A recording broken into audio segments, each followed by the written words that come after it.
சித்த மருத்துவத்திலே ஆகட்டும், ஆயுர்வேதிக் மருத்துவத்திலே ஆகட்டும், நாள்பட்ட நோய்க்கு முதல் குடல் சுத்தம் தான் பண்ணுவாங்க. இப்படிய காற்றுகள் கல்லீரல் மூலியமாக நமக்கு ஃபில்ட்ரேஷன் ஆகுங்க, சுத்தப்படுத்தும். கழிவுகள் அனைத்தும் சேரக்கூடிய இடம் பெருங்குடல் தான். வெயில் காலத்தில் பார்த்தீங்கன்னா தோல் நோய்கள் நிறைய வரும். அதே மாதிரி அம்மை போடுறது, மோஷன் போனால் ரத்தமாக வர்றது, யூரின் கடுகடுன்னு இருக்கிறது, பெரியவங்களிலிருந்து சின்னவங்க வரைக்கும் எல்லாருமே இந்த பாதிப்பினால பாதிக்கப்படுறாங்க.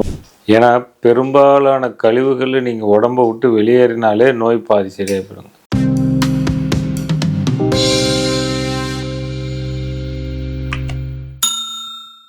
வணக்கம் நேயர்களே. 90% நோய்களுக்கு மூல காரணம் அப்படின்னு பார்த்தீங்கன்னா குடல் தாங்க. குடல் அப்படின்னு பார்த்தீங்கன்னா சிறுகுடல், பெருங்குடல், அந்த மாதிரி நம்ம குடலை பிரிக்கலாம். ஆனால் அதில் பார்த்திங்கன்னா பெருங்குடலில் தான் நம்மளுடைய உணவுகள் மூலியமாகவும், குடிக்கிற நம்ம நீராகப்பட்டது திரவமான இருந்தாலும் சரி, நம்மளோட உணவுப் பொருள் இருந்து மூலியமாக இப்படிய காற்றுகள் கல்லீரல் மூலியமாக நமக்கு ஃபில்ட்ரேஷன் ஆகுங்க, சுத்தப்படுத்தும். அப்போ சுத்தப்படுத்தும் போது கழிவுகள் அப்படின்னா நம்ம உடம்புல தேவையில்லாத கழிவுகள் எல்லாமே சிறுகுடல் மூலயமா பெருங்குடலில் போய் தேங்குங்க. அப்போ குடல் அப்படிங்கிறதுல பார்த்தீங்கன்னா முக்கியமான ஒரு பாகமாக இருக்குங்க. கழிவுகள் அனைத்தும் சேரக்கூடிய இடம் பெருங்குடல் தான். அதில் ஒரு சில கழிவுகள் நமக்கு மலமாக வெளியில் வந்துடும். சில கழிவுகள் உள்ளே தங்கி மீண்டும் ரத்தத்தில் கலக்கும். சிலருக்கு அந்த மாதிரி ரத்தத்தில் கலக்கும்போது பார்த்தீங்கன்னா நாள்பட்ட தோல் நோய்கள், வெயில் காலத்தில் பார்த்தீங்கன்னா தோல் நோய்கள் நிறைய வரும். அதே மாதிரி அம்மை போடுறது, பைல்ஸ் கம்ப்ளைண்ட், முக்கியமாக இந்த வெயில் காலத்தில் தான் மூலம் பிரச்சனை வரும். இந்த வெயில் காலத்தில் நம்ம உணவு கட்டுப்பாடு இல்லைன்னா நமக்கு இந்த ரத்த மூலம்னு சொல்லுவாங்க, மோஷன் போனால் ரத்தமாக வர்றது, யூரின் கடுகடுன்னு இருக்கிறது, பெரியவங்களிலிருந்து சின்னவங்க வரைக்கும் எல்லாருமே இந்த பாதிப்பினால் பாதிக்கப்படுறாங்க. அதில் கழிவுகள் சேரதுனால தான் மலச்சிக்கலாக ஏற்படும் போது அதை சரி பண்ணாமல் விடும்போது நமக்கு மேஜராக உங்களுக்கு மூலமாக மாறுதுங்க. அது ஆப்ரேஷன் வரைக்கும் போய் ரொம்ப சிரமப்படுறாங்க.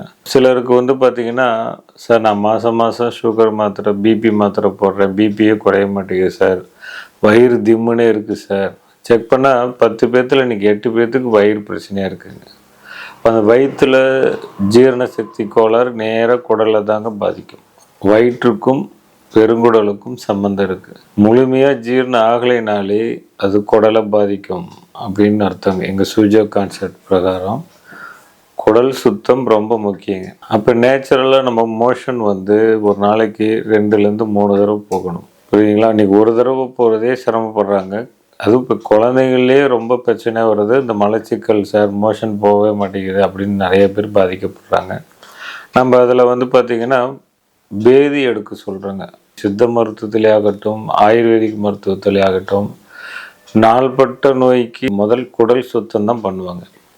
ஏன்னா பெரும்பாலான கழிவுகள் நீங்கள் உடம்பை விட்டு வெளியேறினாலே நோய் பாதி சரியாயிடுங்க. இப்போ வயிறு பிரச்சனைனால பிபி குறையாமல் இருக்கிறவங்களுக்கு ஒரு தடவை பேதிக்கு எடுத்து பாருங்கள். ஆட்டோமேட்டிக்காக உங்களுக்கு அந்த அடுத்த நாள் பிபி செக் பண்ணிங்கன்னா கம்ப்ளீட்டாக நார்மலாக இருக்கும். ஓகேங்களா? இது மாதிரி நாங்கள் கண் கூட பார்த்துருக்கோம். ஸோ அப்போ பேதிக்கு நாங்கள் எப்படி சார் எடுக்கிறது அப்படின்னா, இன்றைக்கி கிராமத்துலலாம் பார்த்திங்கன்னா விளக்கெண்ணெய் அந்த மாதிரிலாம் நிறைய எடுக்கிறாங்க. டவுன் சைடில் இருக்கவங்களுக்கு அந்த மாதிரி இதெல்லாம் கிடைக்காது, அந்த மாதிரி வாய்ப்பு இல்லை சார், மாத்திரை இந்த மாதிரி இருந்தால் சொல்லுங்கள் சார்னா, நீங்கள் நேச்சுரலாகவே நாட்டு மருந்து கடையில் போனீங்கன்னா இந்த மாதிரி ராஜா பேதி மாத்திரைன்னு உங்களுக்கு நாட்டு மருந்து கடையில் கிடைக்கும். சரிங்களா? இது எல்லா ஊர்லேயுமே கிடைக்கக்கூடிய ஒரு மருந்து தான் இது. அதனால் நீங்கள் இதை நீங்கள் அங்கே நாட்டு மருந்து கடையில் பேதி மாத்திரைன்னு கேட்டு நீங்கள் அதிலே எப்படி யூஸ் பண்ணுறது எல்லா கேட்லாக்கும் அதுக்குள்ளாரே இருக்குங்க. அதை சில பேர்த்துக்கு அந்த மாத்திரையை போட்டோன்னே வயிறு நல்லா க்ளீன் ஆகும். ஒரு சில மோர் குடித்தாலே ஸ்டாப்பர், சில பேர்த்துக்கு ஸ்டாப் ஆகாது, போயிட்டே இருக்கும் அப்படின்னு பயப்படுறவங்க அதுலேயே ஸ்டாப் பண்ணுறதுக்கும் பொடி கொடுத்துருக்காங்க. அந்த பொடி நீங்கள் மோரில் கலந்து குடிச்சிட்டாலோ இல்லை ஜூஸில் கலந்து குடித்தாலோ உடனே அந்த பேதி ஸ்டாப் ஆயிரும்.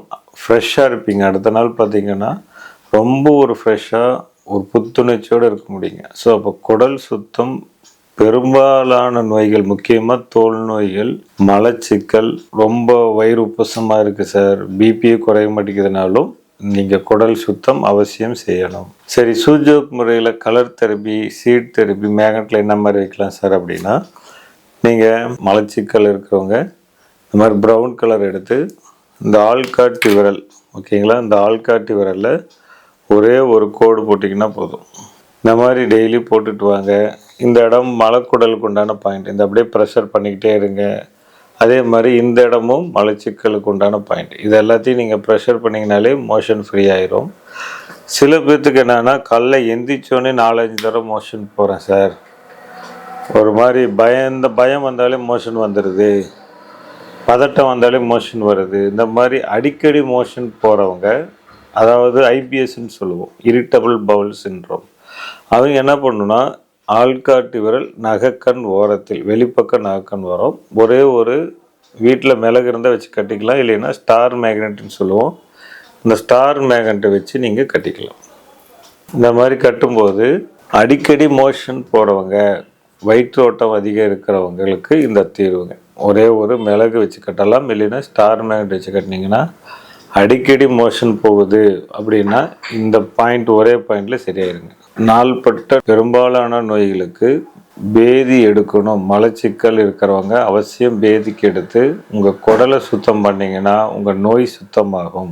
இதோட சூஜோக்கோட அடிப்படை Su Jok colour therapy, number therapy, seat therapy போன்ற பயிற்சிவகுப்பு மீண்டும் நம்ம பார்த்திங்கன்னா ஏப்ரல் மாதத்துலேருந்து சென்னை, திருச்சி இந்த ஊரில் நடக்குதுங்க. ஆன்லைன் பயிற்சி வகுப்பாகவும் நடத்திட்டுருக்கோம் மே மாதத்துலேருந்து. ஸோ கற்றுக்கணுன்னு ஆர்வம் இருக்கிறவங்க வாட்ஸ்அப்பில் உங்கள் பேரை கொடுத்து நீங்கள் முன்பதிவு செஞ்சுக்கலாம். நன்றி, வணக்கம்.